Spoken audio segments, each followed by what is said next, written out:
I'm pumping this patient's chest, and all that's going through my mind is how did this happen, let alone how did it happen? How did it get this bad? When you're giving someone CPR, the main goal is to restart their heart. But until you've given someone CPR, you never understand the adrenaline rush you get and the questions that run through your mind. Just like how when you see an addict, you never understand how they got that bad and what has anyone done to help them. While I'm still continuing my research for needle exchange programs, I have came to side with them.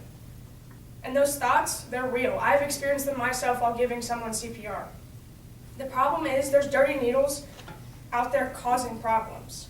You walk down an alley here in Richmond and you will more than likely find a needle somewhere along the way. There's been reports of overdoses in our Glen Miller Park and at our local speedways. The same problems are also happening in Scott County, in southern Indiana, who has just recently had an HIV outbreak. They have went from 5 cases a year to 142 in less than a year. In an article titled, quote, HIV Riddle Town, quote, HIV Riddle Town, Addiction and Lifestyle, end quote, written by Chris Kenning, a Courier Journal general assignment writer, states how needles would turn up in, quote, parks, gutters, and ball fields. This town is so small that it has one doctor, Dr. William Cook, who's begged for grants and anything extra that could help with the spread of HIV. Cook said, quote, this was a recipe for disaster. Needles aren't only being disposed wrong, they're being used more than once. Also in the Kenning article, I read one of the interviewers, who was an addict, say she saw 10 to 15 people use the same needle. Throughout the article, the stories even said that there would be buckets of needles in the rooms that they would use if they had no other option. This may not seem like a big deal, but if you inject drugs, you are 28 times more likely to contract HIV than the rest of the population, according to ADVERT, which is an organization that has been studying AIDS. But when needles are being used more than once and is shared between multiple people, the risk of HIV and bloodborne diseases does not necessarily raise, according to another study that says it's less than 3% chance of transmitting these bloodborne diseases. However, any policy that could reduce that 3% chance should be taken into consideration.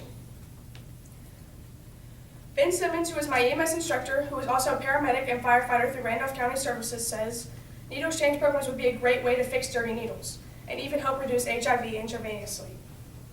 The best policy to fix these problems are dirty needles and needle exchange programs. As I talked about in my last speech, needle exchange programs' main goal is to reduce HIV intravenously, but I didn't talk about the process. So with that being said, an addict or user can walk into a needle exchange with dirty needles to receive clean ones. This area is judge-free, and it's what continues to bring people back, well, these addicts back. You know that 3% chance I said earlier, where you can get HIV with a dirty needle? These programs are saving that 3% chance with their open hands and by offering rehabilitation programs. Ben also said, quote, a true addict will use regardless. He is not wrong, but the thought of these programs are also huge to these addicts. In the Scott County article, one of the interviewers also said, quote, I do it to escape my reality. I don't like my reality, end quote. Addicts may always be an addict, but a clean needle can keep them from suffering from the rest of their life from bloodborne disease and have the chance they can always have the chance to change and not be an addict. So let's imagine a world with needle exchange programs. Our drug society isn't something that's going to change anytime soon, and it isn't going away. So needle exchange programs would keep this community safer, let alone we would all be safer.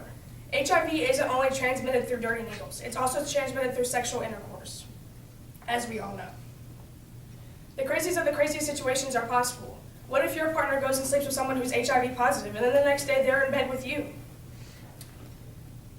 I can't give you an actual number of days when HIV will be cured, but I can tell you 1.1 million people are living with this disease, according to the U.S. Department of Health. So let's think about without a needle exchange program how life would be. The logic we use today is dope fiend, crackhead, but not many people put into consideration how they got down that path, or like users said earlier, maybe they just in a reality with no escape. So cities without needle exchange programs are more likely to see an HIV outbreak like Scott County. To conclude, I hope everyone sees that these programs are life-saving programs. Everyone has a lifestyle, imagine living this one.